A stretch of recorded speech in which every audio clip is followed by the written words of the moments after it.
All right, so I already introduced you guys to modernism, the short story, and I talked way too long.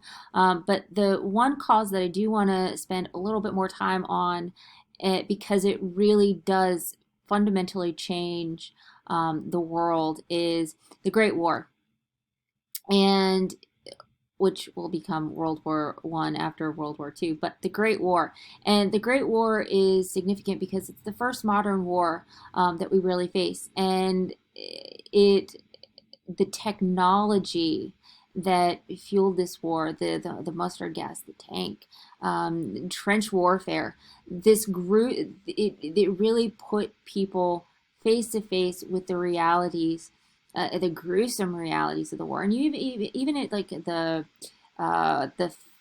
photography and primitive film that shows these realities to the general public, we have a society that is very much disillusioned with what they thought people were like, what the world was like. And it becomes this catalyst for social, intellectual, and political change.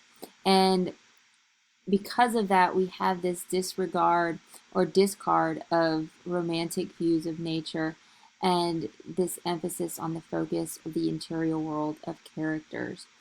And while post war, we have a couple of different things that happen out because of the post war. In America, the economy boomed, but in Europe, there's this devastation. And if you've ever read The Wasteland by T.S. Eliot, it's a great example of not only modernist literature, but just that feeling of well, my whole life has been kind of a lie type of thing.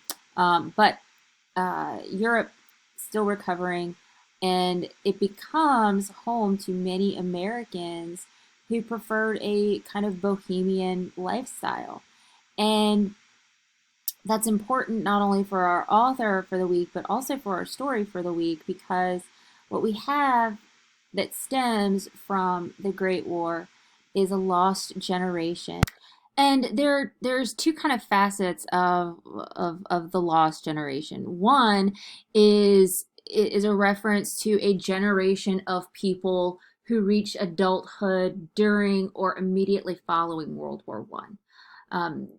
They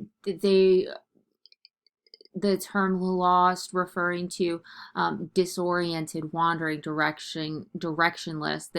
This feeling, these feelings that haunted the survivors of what had been one of the most horrific wars in modern history.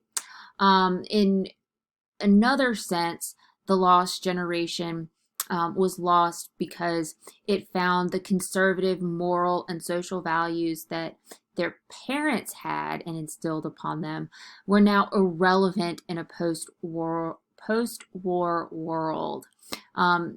After World War One, in the United States, President Harding had this kind of back to normalcy policy calling for a return to the way of life before the war.